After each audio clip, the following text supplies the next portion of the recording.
Good morning, students. நான் கலைக்கிறேன் விளங்குதா? Good morning, Om sir.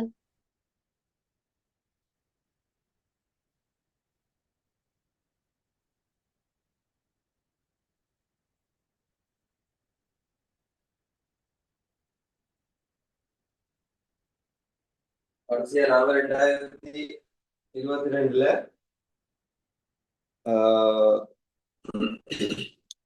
First part பார்த்துனாங்க. இப்போ 2022 பேப்பர்ல செகண்ட் பார்ட்ல பார்க்கணும். செகண்ட் பார்ட்ல வந்து 6வது கேள்வி.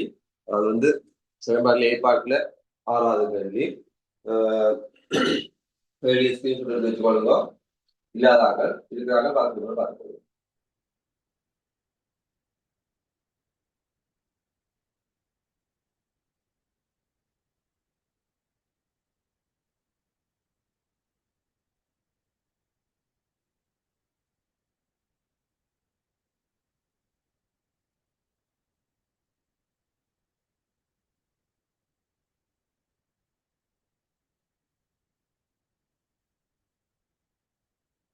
ஓகே.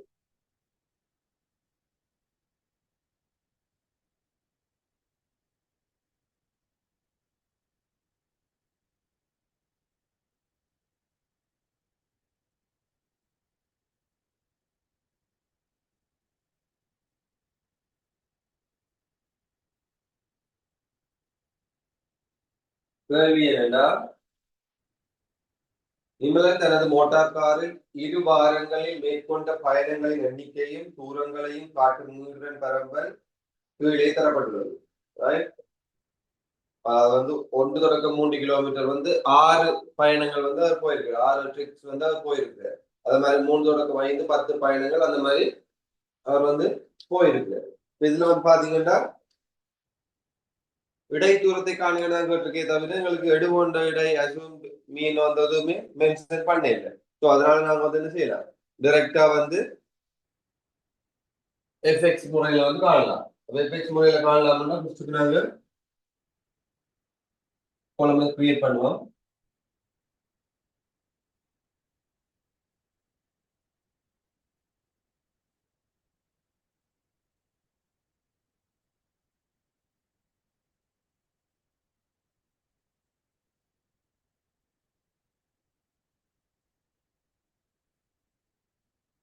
முதலாவது வந்து பாத்தீங்கன்னா தூரம் தூரம் அதாவது டிஸ்டன்ஸ், அதாவது வகுப்பாக வந்து எங்களுக்கு தூரம் கிலோமீட்டர்ல, டிஸ்டன்ஸ் சரியா, டிஸ்டன்ஸ் வந்து கிலோமீட்டர்ல இருக்கு. அடுத்தது வந்து பாத்தீங்கன்னா பயணங்கள் எண்ணிக்கை எங்களுக்கு மீடுது. அதுக்கு மீறுறதுக்கு முதல்ல நாங்க இப்ப வகுப்பாக போட்டுட்டு 1 2 3 3 2 5 5 2 7 7 2 9 9 to 11 7 to 13 13 to 15 ரைட். இப்போ வகுப்பாடு வந்து எங்களுக்கு இந்த மாதிரி இருக்கு. அப்போ வகுப்பாடு வந்து நாங்க எங்களுக்கு தெரியும். வகுப்பாடு வந்து போட்டுட்டா இதுக்கு அடுத்தது நாங்க என்ன போட போறோம், அதாவது எங்களுக்கு எடுகொண்ட இடையை பற்றி கதைக்க இல்லை, அசுவ மீனை பற்றி கதைக்க இல்லை. அப்ப நாங்க என்ன போட போறோம் அடுத்தது, நடுப்பெருமானம். வகுப்பாடு நடுப்பெருமானம் போடுவோம். அப்ப நடுப்பெருமானம் மிட் வேல்யூ போடுவோம். அதான் எங்களுக்கு என்னது எக்ஸா இருக்கு, ரைட். நடுப்பெருமானம்ன்றதான் எங்களுக்கு எக்ஸ். திரும்ப திரும்ப சொல்றோம், பாத்துக்கணும். நடுப்பெருமானம்ன்றதான் எங்களுக்கு எக்ஸா இருக்கு. அப்ப நடுப்பெருமானம்ன்றா 1ஐயும் 3ஐயும் கூட்டினா 4, 2ஆல பிரிச்சா எத்தனை, 2. அது மாதிரி இதுக்கு எத்தனை வரும், 4. இனி அப்படியே பாருங்க, 10 மாதிரி வரப்போகுது. 10 2 4 6 என்ற மாதிரி 2 4 6 8 என்ற மாதிரி வரப்போகுது. 4 6 8 10 12 14. ரைட். அடுத்தது பார்ப்போம். இப்ப நடுப்பெருமானம் போட்டாச்சு. அடுத்தது என்ன போடணும், போல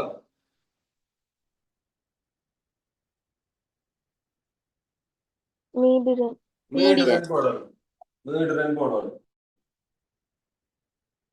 எஃப், ரைட். அப்ப எஃப் வந்து எங்களுக்கு தரவு தந்திருக்கு. ஆகவே போட்டோம்னா 6 10 20 8 4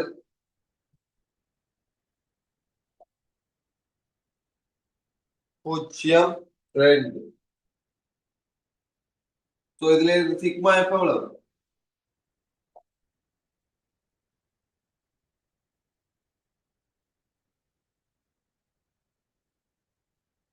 ஐம்பது. ரைட். சிக்மா எஃப் வந்து இதுக்கு இந்த மீடுறனை கீழ் நீங்க சிக்மா எஃப் போட்டு கொள்வீங்க. சிக்மா எஃப் பண்ணா இந்த இதுல இருக்க மீடுறண்ட மொத்த கூட்டுத்தொகை. அவன் மொத்த கூட்டுத்தொகை வந்து உங்களுக்கு தெரியும் சிக்மா எஃப் 50. சரி, அடுத்த கொள்ள என்ன போடுவோம் நாங்க? எஃப் கண்டோம் எக்ஸ் கண்டோம். அடுத்தது என்ன? எஃப்எக்ஸ். எஃப்எக்ஸ் போடுவோம். F into X. அப்ப இருக்கிற 6 12 40 120 64 40 0 28 கூட்டினோம்னா வருது சிக்மா எஃப்எக்ஸ் கூட்டினோம்னா வருது 304. 304.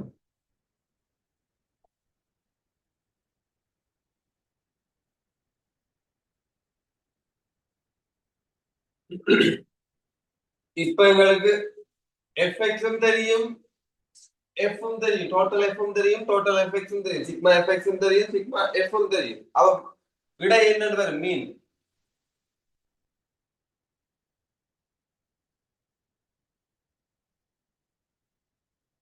விடை என்ன? ஈக்குவேஷன் என்ன? சிக்மா எஃப்எக்ஸ் இன் கீழ் sigma F. Sigma FX into sigma F. ஆக எங்களுக்கு வந்து சிக்மா எஃப்எக்ஸ் வந்து தெரியும் 304 கீழ் சிக்மா எஃப் வந்து தெரியும் 50. மேலையும் கீழே 2ஆல பெருக்கலாம். ஏன்னா 100 ஆக்கினா எனக்கு ஈஸியா இருக்கும். ஆகவே 608 கீழ் 100 எங்களுக்கு வரும் 6.08.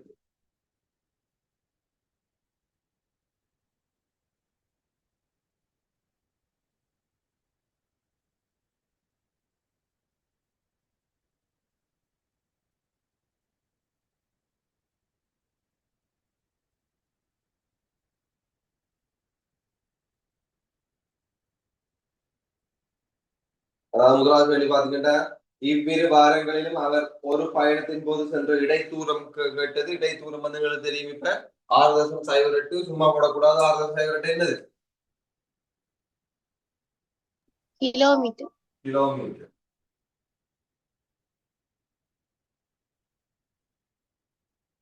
அடுத்த மாதத்தில் ஒரு குறித்த காரணத்திற்காக நிமலன் இத்தகைய 120 பயணங்களில் ஈடுபடுவதற்கு உத்தேசித்துள்ளார். ரைட். அதாவது வந்து இத மாதிரி 120 பயணங்கள். இப்ப இதுல போன பயணம் வந்து 50 பயணங்கள். இந்த 2 வாரத்துல அவர் போன பயணம் வந்து 50 பயணங்கள். ஆனா இதே மாதிரி அவர் 120 பயணங்கள் வந்து அடுத்த மாசத்துல போறதுக்கு பிளான் பண்ணியிருக்காரு. அடுத்த மாசம் மட்டும் 30 நாள் ரைட் பிளான் பண்ணியிருக்காரு. அம்மாதத்திற்காக அவரிடம் 80 லிட்டர் பெட்ரோல் மட்டும்தான் இருக்கு. ரைட். இப்ப அவர் போற தூரம் வந்து டோட்டல் தூரம் வந்து டோட்டல் பயணங்கள் எண்ணிக்கை நம்பர் ஆஃப் டிராவல்ஸ் வந்து அவருக்கு வந்து 80 பயணங்கள் வந்து அவர் போறாரு அடுத்த மாசத்துல. 120 சொல்லு 120 பயணங்கள் வந்து அவர் போறார் அடுத்த மாசத்துல. ரைட். அப்ப 120 ட்ரிப்ஸ் பயணங்கள் வந்து டிராவல் வந்து போட போறாரு. அவங்க வந்து அடுத்த மாதத்துல 120 பயணங்கள் வந்து போறாரு. ரைட். அப்ப 120 பயணங்கள் வந்து ஆனா அவர்கிட்ட எவ்வளவு பெட்ரோல் இருக்கு அந்த மாசத்துல?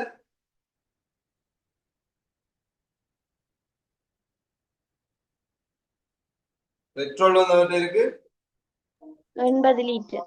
80 லிட்டர். 80 லிட்டர் ஃபியூவல் வந்து அவர்கிட்ட இருக்கு. 80 லிட்டர் எரிபொருள் இருக்கு. எரிபொருள் வந்து பாத்தீங்கன்னா அவர்கிட்ட எரிபொருள் வந்து அவர்கிட்ட இருக்கு 80 லிட்டர். ரைட். அப்ப 80 லிட்டர் எரிபொருளையும் வச்சுக்கொண்டு 120 ட்ரிப்ஸ், அதாவது 120 பயணங்கள் வந்து அவர் மேற்கொள்ள போறேன். இந்த 50 பயணங்கள் மேற்கொண்டிருக்கு. அது மாதிரி 120 பயணங்கள் மேற்கொள்ள போறேன். ரைட். அவர் 120 பயணங்களின் போதும் தனது மோட்டார் காரை செய்வதற்கு அவரது மோட்டார் கார் சரியாக 1 லிட்டர் எரிபொருளில் எவ்வளவு தூரம் செல்ல வேண்டும் என காண்க. ரைட். 1 லிட்டர் எரிபொருள் எவ்வளவு தூரம் செல்றதுன்றதை காண்றதுக்கு முன்னுக்கு இவர் எவ்வளவு தூரம் சென்றிருப்பார் என்று காணும். ரைட். அப்ப எவ்வளவு தூரம் சென்றிருப்பாருண்டா இவர் வந்து பாத்தீங்கன்னா நாங்க கண்ட இடை என்னது கண்டிருக்க மாறுதல் சைவரட்டு 6.08 6.08 கிலோகிராம் என்றது என்ன இடை என்னது இடை என்னது இடை அது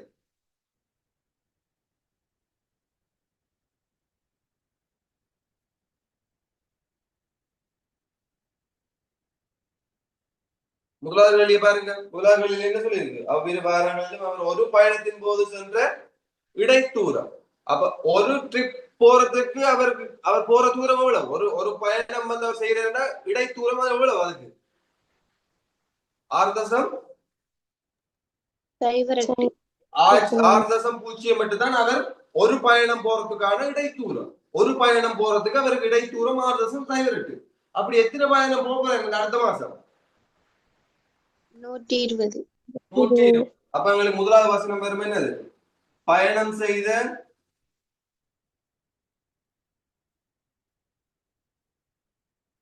மொத்த தூரம்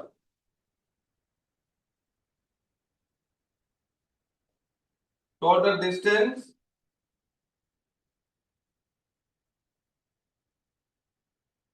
எவ்வளவு வரும் 120 தர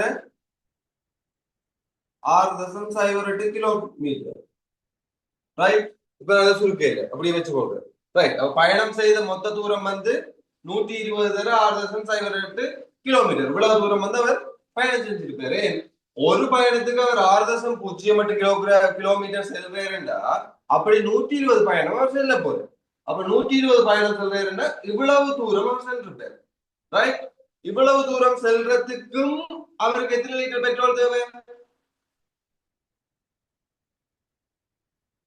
அவருக்கு ஹை லெவல்ல பெட்ரோல் இருக்கு இப்ப அந்த மாதத்துக்கு பயன்படுறதுக்கு அந்த அந்த அவ்வளவு 120 பயணங்களை முடிக்கிறதுக்கு அவர் எவ்வளவு பெட்ரோலை பாவிக்க போறாரு 80 லிட்டர் 80 லிட்டர் ஆகவே எங்களுக்கு தெரியும் 80 லிட்டர் எரிபொருள்ல வந்து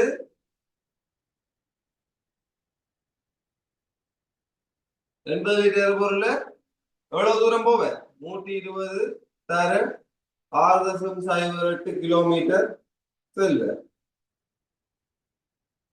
இது நம்ம விளக்கத்துக்காக போறேன் நீங்க உங்களுக்கு ஏத்த மாதிரி நீங்க சும்மா போட்டு கொண்டீங்கன்னா சரி அப்ப 1 லிட்டர் தான் இப்ப வேலி 1 லிட்டர் எரிபொருள் எவ்வளவு தூரம் போவேன் என்ன செய்யணும் என்பதை கொண்டு போய் பிரிக்கணும் ஓ பிரிக்கணும் அப்ப பாத்தீங்கன்னா 80 லிட்டர் எரிபொருள் தான் இவ்வளவு தூரம் போக போறேன் ஆகவே 1 லிட்டர் எரிபொருள் எவ்வளவு தூரம் போக போறேன்டா என்ன செய்யணும் மொத்தமா போன தூரம் 120 தர நான் இது பண்ணி போடல எங்களுக்கு வேலையில மொத்த தூரம் கேட்கல 1 லிட்டர்ல போறதான் கேட்கிறேன் ஆகவே நான் சுருக்குற ஈஸிக்காக நான் இனிமே சுருக்காக வச்சிருக்கேன் 80 இதை நாங்க சுருக்கலாம் 40 சுருக்கலாம் 4 2 8 4 3 12 1 3.04 அப்ப 3.04 மூன்றால பிரிக்கிற வேண்டியது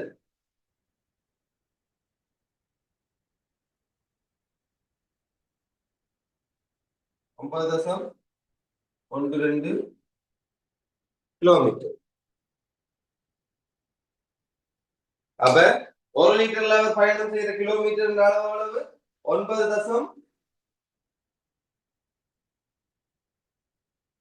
கிலோமீட்டர் ரைட் இப்ப அடுத்த கேள்வி வந்து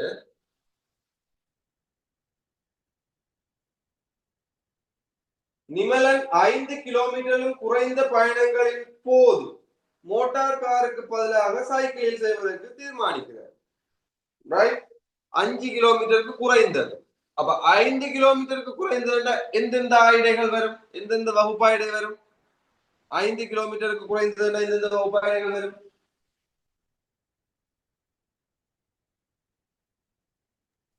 முதலாவது வகுப்பாயிடை முதலாவது வகுப்பாயிடையும்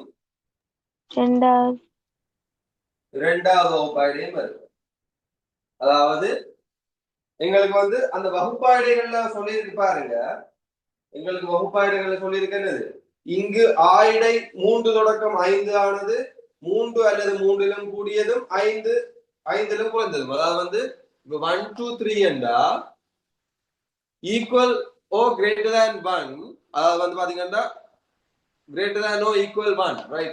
ஒன்றுக்கு சமன் அல்லது அதோட பெருசா இருக்கும், less than 3 என்றா 3 எடுக்காது. அப்போ 1 எடுக்கும் அல்லது அதோட பெருசா இருக்கும், 3 எடுக்காது அதோட சின்னதா இருக்கும். அப்ப அது மாதிரி 3 எடுக்கும் அதோட பெருசா இருக்கும், 5 எடுக்காது அதோட சின்னதா இருக்கும். அப்ப இப்போ இதுல வந்து பாத்தீங்கன்னா 5 கிலோமீட்டர்ல குறைந்த பயணங்கள் என்றா 5 விட சின்னதா இருக்குன்னா என்னென்ன ஆயிடே வரும், இதுவும் இதுவும், ரைட்? இந்த ரெண்டு ஆயிடை இவ்வளவு தூரத்துக்கு தான் அவர் என்ன செய்யறாரு, சைக்கிள்ல போற. அப்ப சைக்கிள்ல போறாருண்டா 1/3க்கு 6 தடவை போயிருக்கிறார், 3/5க்கு 10 தடவை போயிருக்கு, ரைட்? ஓகே. இப்ப நாங்க மேலல்ல எடுக்கணுமா கீழல்ல எடுக்கணுமான்னு கேள்வியை வச்சுக்கொண்டு தான் பார்க்கணும், ரைட்? அப்ப பாருங்க,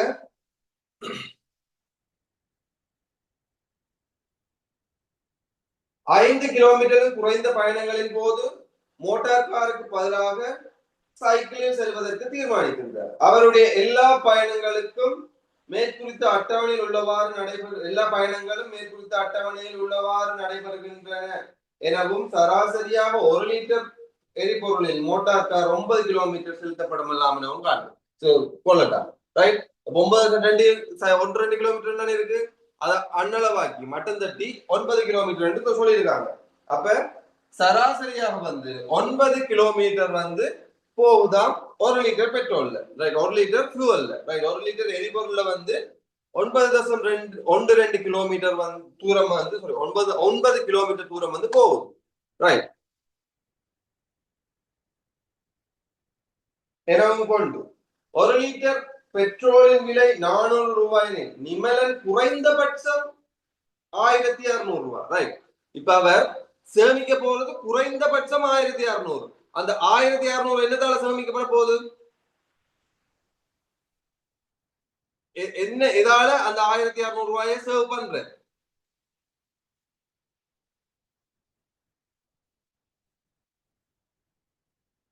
இப்ப என்ன செய்யறதால அந்த 1600 ரூபாய் காசு சேவ் ஆக போகுது?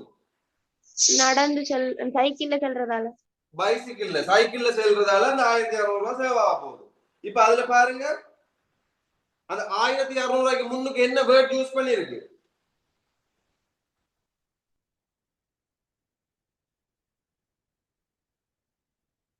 குறைந்தபட்சம். அதாவது வந்து அட்லீஸ்ட் என்று சொல்லிருக்கு, ரைட்? குறைந்தபட்சம் இவ்வளவு செலவா என்னது குறைக்கலாம், குறைந்தபட்சம். கூடியது இவ்வளவு செலவு என்னது, ரெண்டு விதமா இதுல சொல்லலாம். அதாவது பாத்தீங்கன்னா ஒன்று வந்து பாத்தீங்கன்னா அவர் மென்ஷன் பண்ணிருக்கிறார் வந்து குறைந்தபட்சம் அட்லீஸ்ட், இல்லது அல்லது அவர் என்ன மாதிரி வேற ஒரு மாதிரி மென்ஷன் பண்ணியிருந்தார், கூடியது அல்லது மேக்சிமம் அமௌண்ட் எவ்வளவு மேக்சிமம் சேவ் பண்ணி கொள்ளலாம், அதாவது வந்து எவ்வளவுக்கு, அதாவது கூடிய பட்சம் எவ்வளவு சேவ் பண்ணி கொள்ளலாம், அந்த காசு சேவ் பண்ணி கொள்ளலாம், ரெண்டு விதமா இருக்கு, ரைட்? இப்ப சொல்லுங்க, குறைந்தபட்சம் என்று சொல்லும் போது நாங்க இந்த 1-3ல எந்த வகுப்பு, அதாவது கீழெல்லி எடுப்போமா மேலெல்லி எடுப்போமா? மேக்சிமம், அதாவது கூடிய பட்சம் அமௌண்ட் வந்து கேட்கும் போது மேலெல்லி எடுக்கணுமா கீழெல்லி எடுக்கணுமா? முதலாவதுக்கு எந்த எல்லை எடுக்கணும்? முதலாவதுக்கு வந்து கீழெல்லி எடுக்கணும். ஏன்? குறைந்தபட்சம் என்றா அவர் வந்து மினிமம் கிலோமீட்டர் வந்து மினிமம் கிலோமீட்டர்ல போற, அப்படி போயக்குள்ள அவருக்கு இவ்வளவு லாபம் வருது, அதாவது அதான் குறைந்தபட்ச தூரம், ரைட்? குறைந்தபட்ச தூரத்துக்கு போய்க்கல குறைந்தபட்சம் இவ்வளவு செலவு சேமித்துக் கொள்ற. ஆனா கூடிய பட்சம், மிக கூடிய பட்சம், அதாவது மிக கூடிய அளவு அவர் சேமிக்கணும், என்ன செய்யணும்? மேல் எல்லையில போகணும், ரைட்? மிக கூடிய அளவு சேமிக்கணும் மேல் எல்லையில போயிருக்கணும். அதாவது பாத்தீங்கன்னா 3 கிலோமீட்டர் போயிருந்தா தான் இந்த ரெண்டு 6 தடவை போயிருக்கிறார், 6 தடவையும் வந்து 3 கிலோமீட்டர்ல போயிருந்தா தான் மிக கூடிய அளவு பெட்ரோல் போயிருக்கும். அந்த மிக கூடிய அளவு பெட்ரோலை சேமிக்கணும் அவ்வளவு தூரத்துக்கு நடந்திருந்தேன்டா உங்களுக்கு என்ன இருக்கும், 3 கிலோமீட்டர் தூரம் 6 ட்ரிப் நடந்தேன்டா அந்த அவ்வளவு பெட்ரோலை சேமிச்சிருப்பேன், ரைட்? அப்ப இதுல வந்து பாத்தீங்கன்னா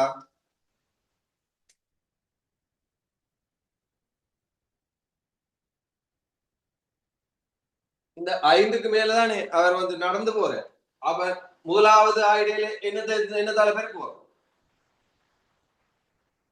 1 கிலோமீட்டர் படி எத்தனை தடவை போயிருக்காரு அவர்? 6 தடவை. 1 கிலோமீட்டர் படி 6 டைம் போயிருக்கு. அதே மாதிரி 3 கிலோமீட்டர் படி எத்தனை தடவை போயிருக்காரு?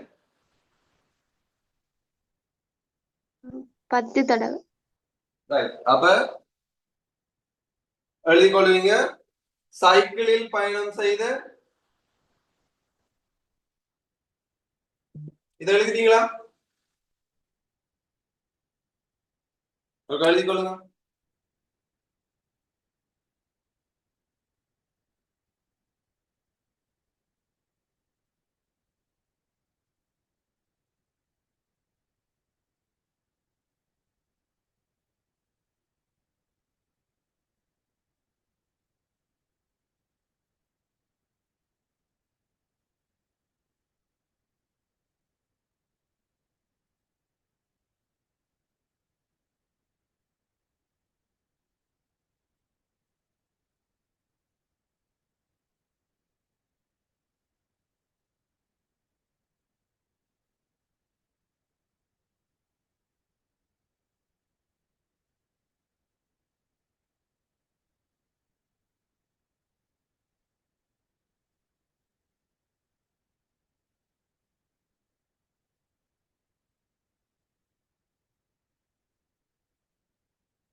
எழுதிட்டீங்களா?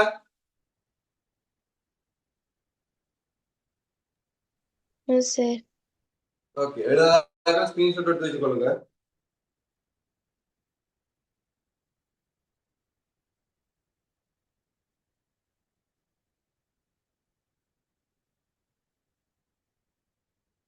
மேலான மட்டும் பண்ணி சொல்லு.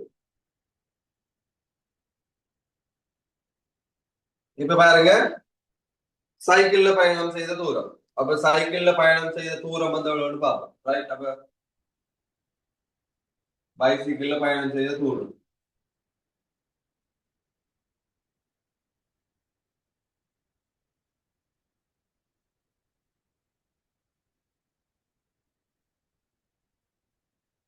ரைட்.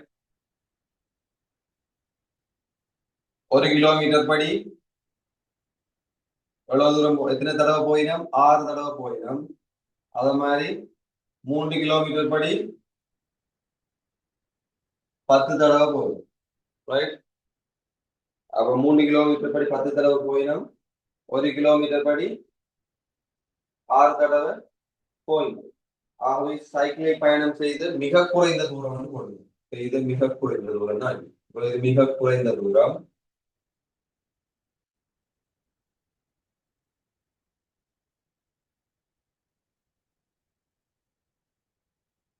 ரைட்.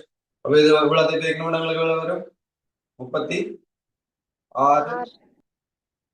கிலோமீட்டர் தூரம் போயிருக்கு. ரைட். 1 லிட்டர் எரிபொருள்ல எத்தனை கிலோமீட்டர் போற? 9. 9 கிலோமீட்டர் போற. ரைட். 1 லிட்டர் fuelல வந்து 9 கிலோமீட்டர் அவர் பயணம் செய்யற. ஆகவே 36 கிலோமீட்டர் தூரத்துக்கு எத்தனை லிட்டர் எரிபொருள்ல போயிருக்க முடியும்? அதாவது கார்ல போயிருந்தா எத்தனை லிட்டர் எரிபொருள்ல போயிருக்கு? 4 லிட்டர். அப்ப 36, அதாவது வந்து என்னட்டு கொடுக்கணும், மீதப்படுத்திய எரிபொருளின் அளவு இவ்வளவு கிலோமீட்டர் வந்து நடந்து போறேன், நடந்தோ சைக்கிள்ல போறேன், ரெண்டா இவ்வளவு கிலோமீட்டருக்கு உரிய எரிபொருளை வந்து அவர் சேமிச்சிருக்கு. ஆகவே மீதப்படுத்திய எரிபொருளின் அளவு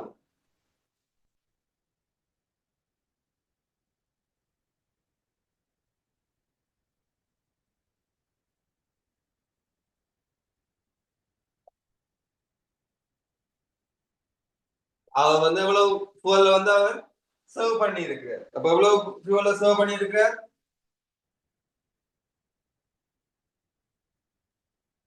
36 கிலோமீட்டர். ஒரு ஒரு லிட்டர் எரிபொருள்ல வந்து 9 கிலோமீட்டர் போனா 36 கிலோமீட்டருக்கு எத்தனை லிட்டர் எரிபொருள்ல போவேன்? 4 லிட்டர். சோ 4 லிட்டர் fuelல வந்து அவர் போயிருக்கார். ஆகவே மீதப்படுத்திய பணம் எவ்வளவு அமௌண்ட் வந்து அவர் சேவ் பண்ணியிருக்கார்?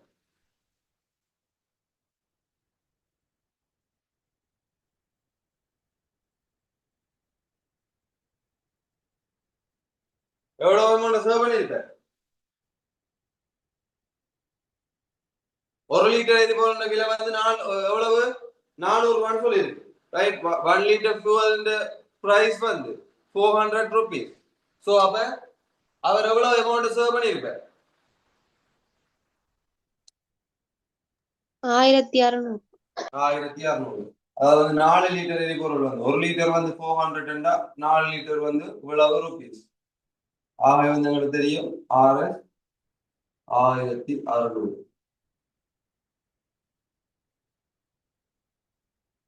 அப்போ அவங்க கேட்டது வந்து குறைந்தபட்சம் 1600 என்றாலும் சேமிக்கலாம் என்றதுதான் கேள்வி. ஆகவே 1600 போட்டீங்கன்னா தெரியும். சொல்லிக் கொள்ளுங்க, விளங்காட்டி கேளுங்க.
அடுத்த கேள்வி பாருங்க. 2023 பேப்பர்ல வந்து கேள்வி.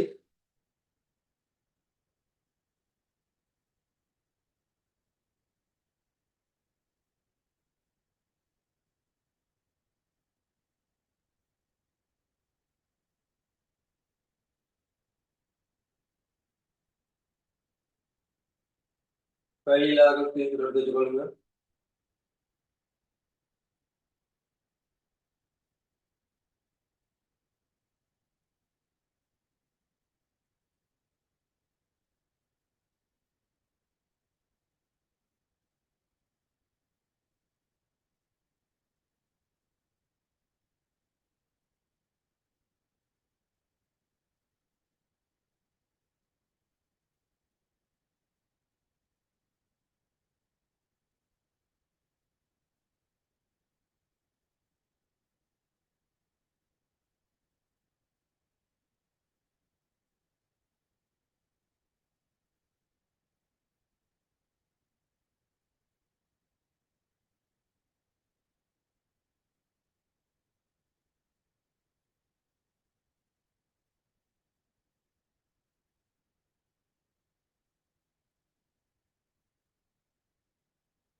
ஓகே பாப்போம்.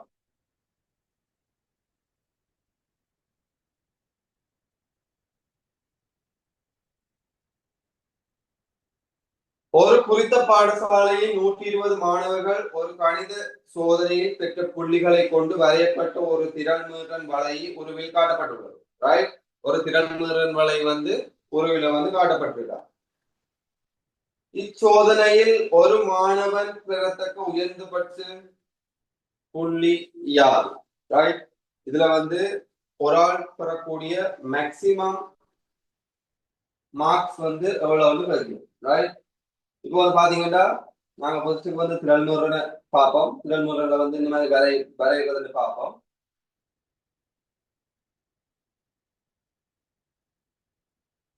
அப்ப இந்த திறன்முறையில பாத்தீங்கன்னா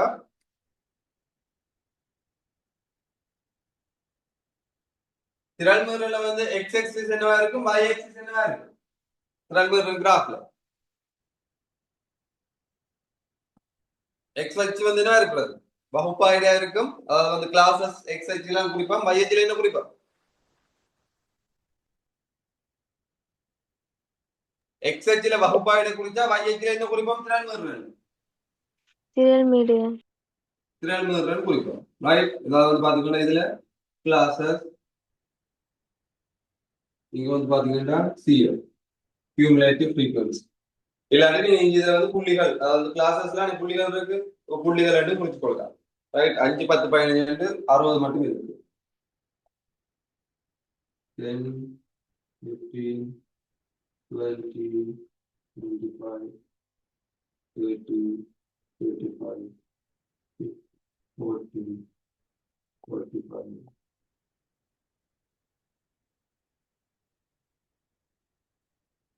50 55 60. ரைட், 60 வரைக்கும் இருக்கு. அது மாதிரி இங்க 120 வரைக்கும் இருக்கு.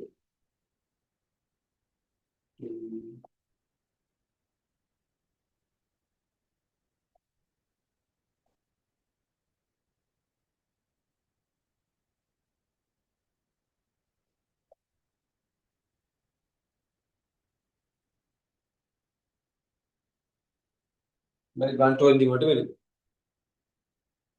இப்ப வந்து பாத்தீங்கன்னா உங்களுக்கு திறன்முறை வந்து சும்மா அதுல இருக்க மாதிரி எக்ஸாக்டா இருக்கிற கஷ்டம் அவன் இப்படி இருக்கு. ரைட், இந்த மாதிரி இருக்கு. இந்த 60 வந்து நிற்கும், 60 வந்து இது பண்ணு. அப்ப மாணவர் பெற்ற மேக்சிமம் புள்ளி எவ்வளவா இருக்கும்? எவ்வளவு மார்க்ஸ் வந்து அதிகமா மாணவர் பெற்றிருக்கீங்க? திறன்முறை கடைசியில இருக்கிற வேல்யூ தான் அதிகமா பெற்ற புள்ளி. அப்ப அதிகமா எத்தனை புள்ளி பெற்றிருக்கீங்க இங்க? அதாவது வந்து திறன்முறை என்ன சொல்றேன்னா மாணவர்களோட எண்ணிக்கை, எவ்வளவு மாணவர்கள் பெற்றிருக்கிறோம்ன்றது டோட்டலா வரப்போகுது. ஆனா அதிகமான புள்ளி என்றது வகுப்பாக எங்க மட்டும் இருக்கு? 60 வரை. 60 வரைக்கும். அப்ப அவள் மேக்சிமம் மார்க்ஸ் வந்து எவ்வளவு கெயின் பண்ணலாம்? 60 புள்ளிகள், 60 மார்க்ஸ். இரண்டாவது கேள்வி, இப்பரிசோதனையில் 35 அல்லது அதிலும் குறைந்த புள்ளியை பெற்ற மாணவர்களின் எண்ணிக்கை யார்? ரைட், அப்ப 35 புள்ளிகளும் அதுக்கு குறையும். அப்ப 35 புள்ளிகள் நீங்க என்ன செய்யணும்? 35 புள்ளிகள் ஒரு கோடை போட்டு, எனக்கு இதுல கிராஃப் வந்து நான் சும்மா 2 மார்க் எழுதியிருக்கேன். எனக்கு தெரியாத என்ன மாதிரி வரப்போகுதுன்னு இல்ல, அது உங்களோட அந்த பேப்பர்ல தான் இருக்கும். ரைட், இப்படியே தான் வந்திருக்கும்.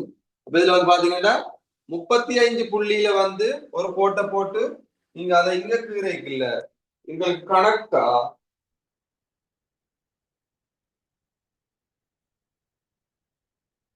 ரைட், இதுல நிலைக்கத்து கோடு தான் கீறணும். நிலைக்கத்து கோடு கீறி இந்த கீரைக்கு எங்களுக்கு இங்க 60 வருது.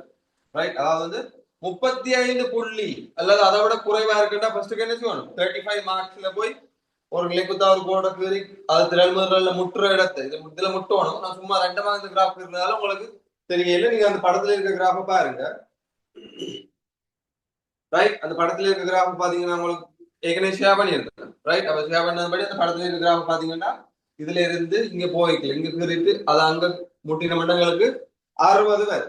ஆகவே 35க்கு குறைய புள்ளியை பெற்றாக்கள் வந்து இங்க எத்தனை புள்ளிகள் மொத்தம்? திறன்முறை தானே. திறன்முறை 60ன்றது என்னது? அப்ப 35 விட குறைய புள்ளியை பெற்றார்கள் எத்தனை பேர்?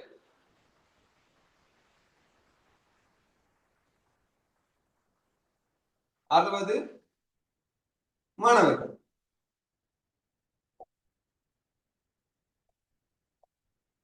அதாவது 35 விட கூடுனா இதுக்கு இங்க ரைட். 35 விட சரி. இப்ப இதன்படி கேட்கிறேன், 35 புள்ளிகளை விட அதிகமாக பெற்ற மாணவர்கள் எண்ணிக்கை எவ்வளவு? 60 பேர். 60. 35ல இருந்து ஒரு கோடை கீறி இங்க 60க்கு கோடு இதை கீறுவோம். கீறினா 60ன்றது 35 அல்லது 35ஓட குறைய பெற்றார்கள். அதோட கூட பெற்றார்கள் மொத்தம் மாணவர்கள் எண்ணிக்கை 120. அதுல 60 பேர் 35 விட குறைய எடுக்கிறோம்டா 120 60 போட்டோம்னா தான் உங்களுக்கு 35 விட அதிகமாக பெற்றார்கள் வரும். 35 விட அதிகமாக பெற்றார்கள் வந்து உங்களுக்கு 60 வரும். ரைட்.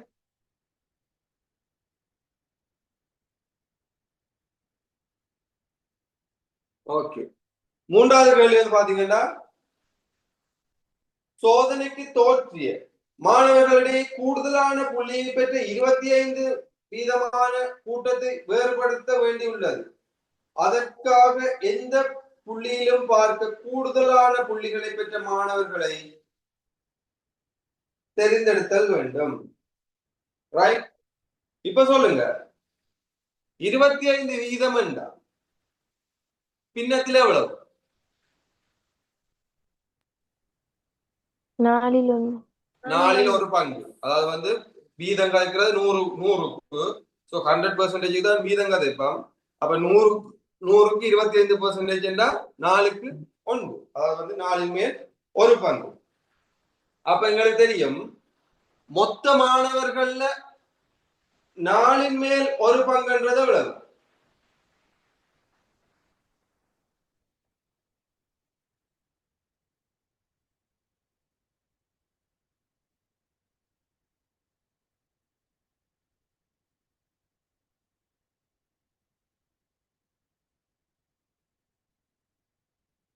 இப்ப வந்து பாத்தீங்கன்னா 25% மாணவர்கள் என்று சொல்லிட்டோம்ல. ரைட். அப்ப 25% மாணவர்கள் 25% எவ்வளவு? டோட்டல் 120 மாணவர்கள் 25% எவ்வளவு? 30. அப்ப பாத்தீங்கன்னா அவங்களுக்கு தெரியும் 25% மாணவர்கள் எண்ணிக்கை வந்து எங்களுக்கு தெரியும். அப்ப என்னது 100 மேல் 25 தர டோட்டல் வந்து எங்களுக்கு தெரியும் 120 ஸ்டூடெண்ட்ஸ். இதுல இருந்து பாத்தீங்கன்னா எங்களுக்கு என்னென்னு வரும்? சுருக்கி பாத்தீங்கன்னா 30 வரும். இங்க 4 1 30 ஸ்டூடெண்ட்ஸ் மாணவர்கள். ரைட். அப்ப 30 மாணவர்கள் வந்து 25% 30 மாணவர்கள். இப்ப சொல்லி இருக்கேன்டா 25% மாணவர்கள் வந்து 30 மாணவர்கள். ரைட். அதிகூடிய புள்ளிகளை பெற்றவர்களா இருக்கும். அப்ப அதிகூடிய புள்ளிகளை பெற்ற 30 மாணவர்கள் எந்த இடத்துல நாங்க கொடுக்கிற வேண்டி வரும்? இங்க கீழே இருந்து 30 மாணவரா மேலே இருந்து 30 மாணவரா? மேலே இருந்து 30. மேலே இருந்து 30 மாணவர். ஏனென்றா மேக்சிமம் புள்ளி வந்து எங்க மட்டும் இருக்கு? 60 மட்டும் இருக்கு. இங்க 60க்கு இங்க இந்த இடத்துல இருக்கிற புள்ளிகள் எல்லாம் அங்க குறிக்குது, மேலே இருக்கிறதான் குறிக்குது. அப்ப மேலே இருக்கிற மாணவர்கள் தான் அதிகூடிய புள்ளியை பெற்றாங்க. அப்ப 30 மாணவர்கள் 25% மாணவர்கள் 30 மாணவர்கள் 30 ஸ்டூடெண்ட்ஸ் எங்க இருந்து பிடிக்கணும்னா கீழே இருந்து இல்ல மேலே இருந்து பிடிக்கணும். அப்ப மேல மொத்தம் 120 மாணவர்ல 30 மாணவர்கள் எங்க மட்டும் வரும்? 120ல இருந்து 120ல இருந்து எங்க மட்டும் வரும்? 90 மட்டும். 90 மட்டும் வரும். ஆகவே டோட்டல் ஸ்டூடெண்ட்ஸ் வந்து 120. ரைட். 120 மாணவர்கள் வந்து இருக்கிறோம். ரைட். அதிகூடிய புள்ளியை பெற்ற 30 பேர் என்றா அதிகூடிய புள்ளியை பெற்ற 30 பேர் மொத்தம் 120 பேர். அதி குறைந்த புள்ளியை பெற்றார்கள்னா இங்க 0ல இருந்து 30 பேர், இங்க இருந்து 30 பேர். அதிகூடிய புள்ளியை பெற்றார்கள்னா மேலே இருந்து 30 பேர். அப்ப மேல 120ல இருந்து 30 பேர்ன்றது இங்க 90 மட்டும் வரப்போகுது. அப்ப 120ல இருந்து 30 கழிச்சீங்கன்னா 90 இடத்துல வேற கோடு கீறப்போம். கோடு கீறதுக்காக தான் இப்ப நாங்க 90 போடுறோம். ரைட். கோடு கீறதுக்காகத்தான் நாங்க இப்ப 90 போறோம். அந்த 90க்கு மேலே இருக்கிறார்கள் அதிகூடிய புள்ளியை பெற்றார்கள். அப்ப 90க்கு மேல இருக்கிறார்கள் அதிகூடிய புள்ளியை பெற்றார்கள்டா இங்க இருந்து இங்க ஒரு கோடு கீறுவீங்க. அந்த கோடு வந்து கீழே எங்க முட்டுதுன்னு பாப்பீங்க. ரைட், அங்க அந்த கோடு வந்து கீழே இப்படி அதாவது இதுல இருந்தா நீங்க இது போடுவீங்க. அதை இலக்கத்து கோடு போடுறீங்கன்னா இப்படி வருது. அதுல எனக்கு இந்த கிராஃபின் படி வேற மாதிரி வருது. அதை நீங்க இலக்கத்து கோடு போடுறீங்கடா இப்படி வருது.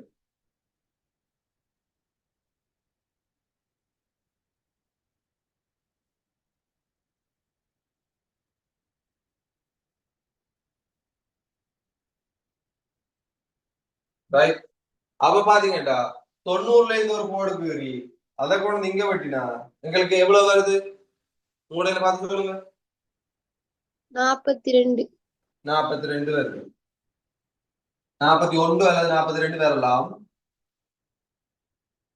ரைட், அப்ப 42 வருது. அப்ப கேள்வி என்ன கேட்டது?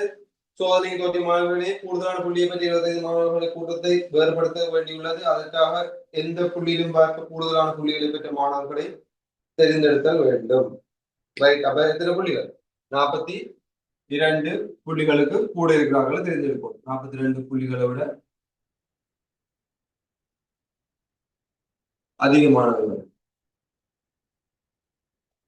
ரைட், 42 விட கூட இருக்கிறார்கள்ல அந்த 30 பேர், மேல் இருக்க 30 பேர்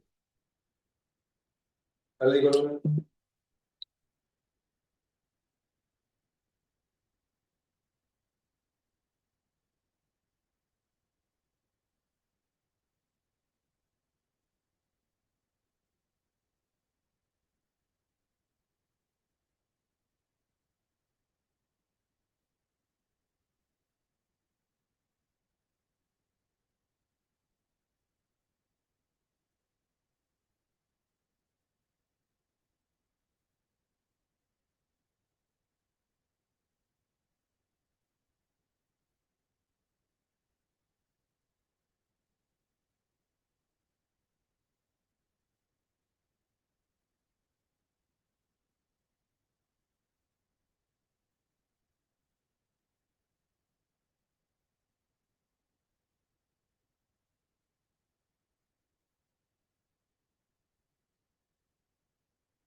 ரைட், அதுல டி பாட்டை பார்ப்போம்.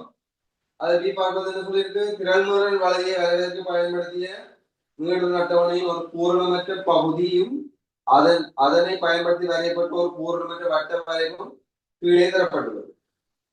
வட்ட வரைவின் ஒவ்வொரு ஆரத்திலேயும் உரிய மாணவர்களின் எண்ணிக்கை வகை குறிக்கப்படுகின்றது. ரைட், பை சார்ட் வந்து தந்திருக்கு எங்களுக்கு.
வகுப்புகளும் மாணவர்களுடைய எண்ணிக்கை.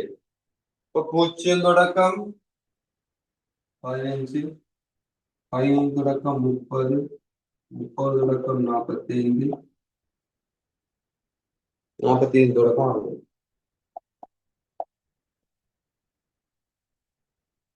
0 தொடக்கம் 15, 10, இதுல டேஷ்,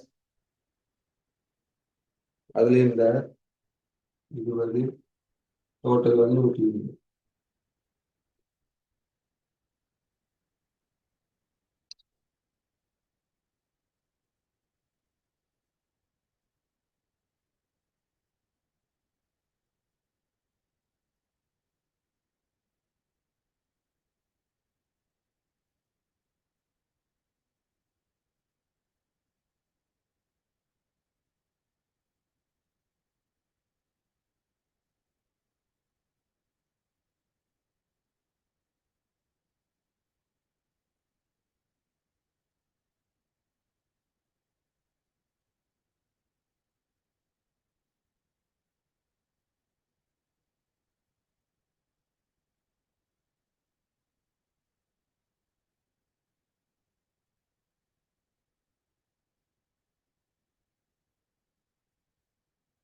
மேலே இருக்கிற எங்களுக்கு மேலே இருந்த திறன்முறை மலைக்கு ஏற்ப அட்டவணையை பூரணப்படுத்தட்டா?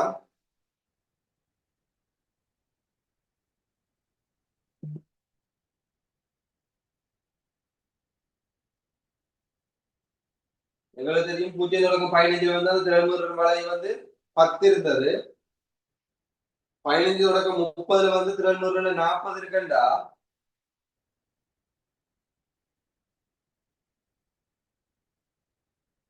15 தொடக்கம் 30க்கு எத்தனை பேர்?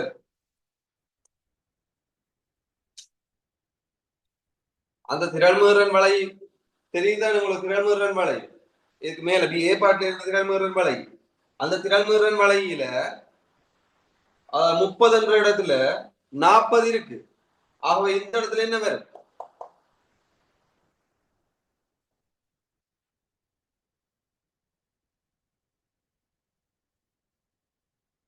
இங்க பாருங்க, இப்படி இருந்தது திறன்முறை மலை, ரைட்? இப்படி இருந்தது. இப்ப இந்த 15ல வந்து உங்களுக்கு தெரியும் இங்க 10 இருக்கு.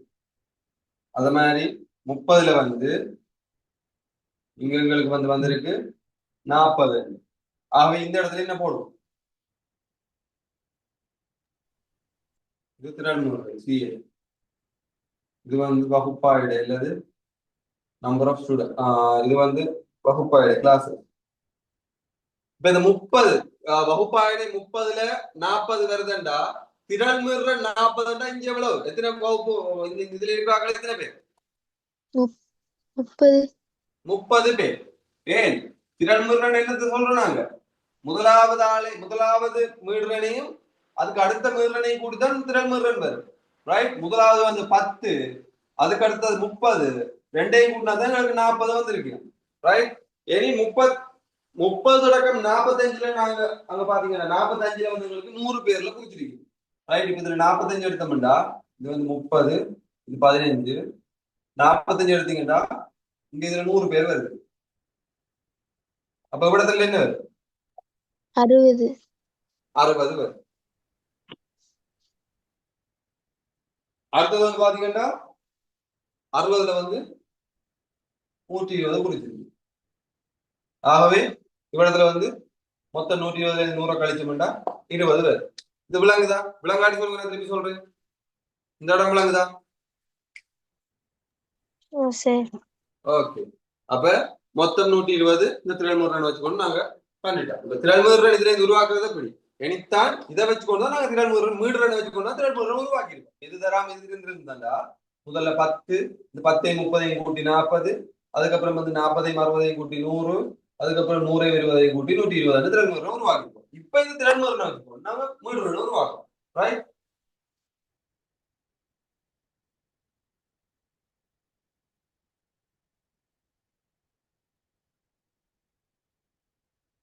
ஓகே.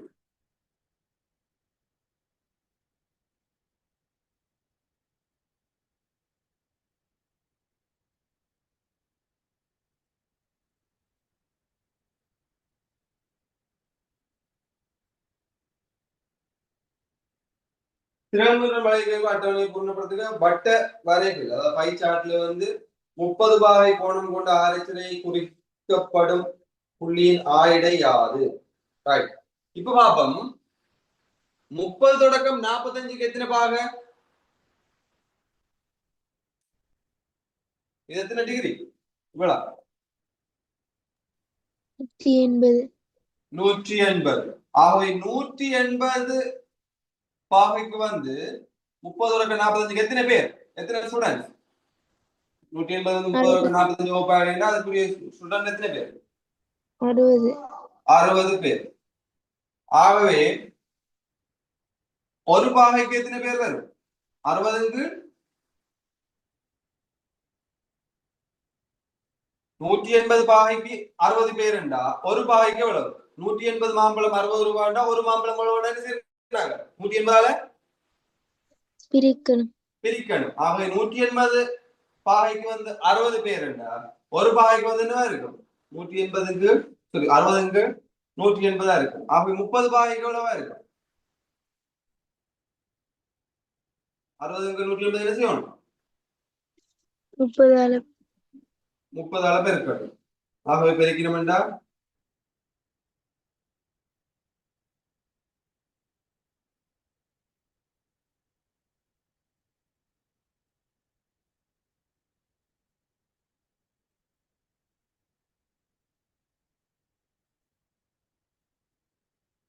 ரைட். அவ 30 பாகைக்கு வந்து 10 மாணவர்கள் 10 மாணவர் எங்க இருக்கிறோம்? எந்த வகுப்பாயிடும்? 0 தொடக்கம் 15.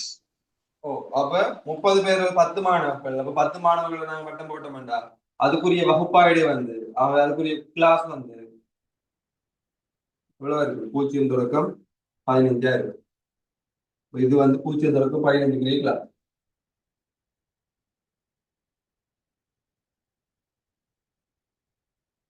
நாற்பது தொடக்கம் 60 வகை குறிக்கும் ஆரைச்சிறையின் மையத்தின் கோணத்தை காண்க.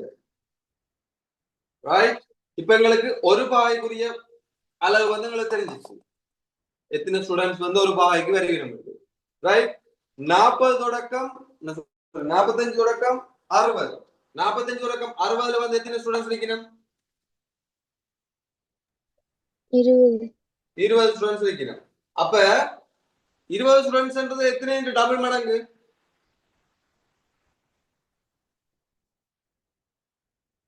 அதாவது 20 மாணவர்கள்ன்றது 10 மாணவர்கள் என்னது? 2 மடங்கு. 10 மாணவர்கள் 2 மடங்குண்டா 0 தொடக்கம் 15 ஆயிடைங்க 2 மடங்கு. 0 தொடக்கம் 15 ஆயிடைக்கு எத்தனை பாகை? 30 பாகை. ஆகவே இதுக்கு எவ்வளவு பாகை வரும்? 60 பாகை. 60 பாகை. இது மைண்டால. இப்ப நாங்க செய்க வழி எழுதுவோம் என்ன செய்யணும்? மொத்த மாணவர்கள் எண்ணிக்கை எவ்வளவு? 120. ஆகவே மொத்த மாணவர்கள் எண்ணிக்கை தான் இந்த பை சார்ட்ல இருக்கு. டோட்டல் ஸ்டூடெண்ட்ஸ் ஆயிட தான் ஃபுல்லா இந்த பை சார்ட்ல இருக்கு. மொத்த மாணவர்கள் எண்ணிக்கை 120 இன்டு ரைட். மொத்த மாணவர்கள் எண்ணிக்கை 120. அதுக்கு 120ல 45 தொடக்கம் 60க்கு எத்தனை பேர்? 20 பேர். 20 பேர். அப்ப 120க்கு 20 பேர் என்றா ரைட். 120க்கு 20 பேர் என்றா இதுல மொத்த கோணம் எவ்வளவு? 360. 360. அதாவது பாத்தீங்கன்னா மொத்த மாணவர்கள் 120 பேருக்கு 20 பேர் என்றா ரைட். 120 பேர்ல 20 பேர் என்றா அப்ப 360 பாகையில எத்தனை பாகை? 2000 வரும். 120 மாணவர்கள்ல 20 பேர் இன்று 360 பாகையில எத்தனை கோணம்? 120க்கு 20 பேரை குறிக்குதுன்னா அது 360 நாங்க எவ்வளவு குறிப்போம் ரைட். அப்ப இன்னும் வர போகுது 1 3 60 எழுதிக்கோங்க. விளங்காட்டிகளுங்க.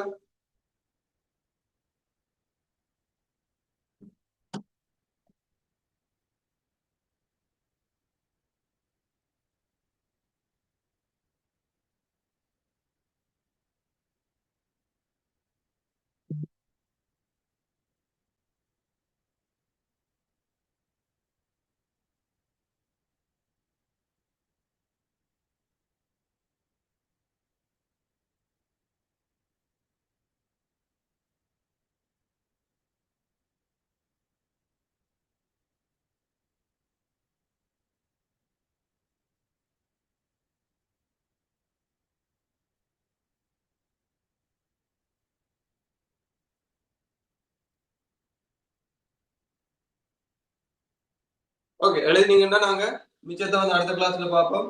இன்னைக்கு நைட்டும் இருக்கும் கிளாஸ். ஸோ அடுத்த கிளாஸ் வந்து இன்னைக்கு நைட் வந்து மிச்சத்தை பார்ப்போம். Thank you. Thank you, sir. Have a nice day, sir. Have a nice day. Thank you, sir. Thank you. Thank you, sir. Thank you. Have a nice day.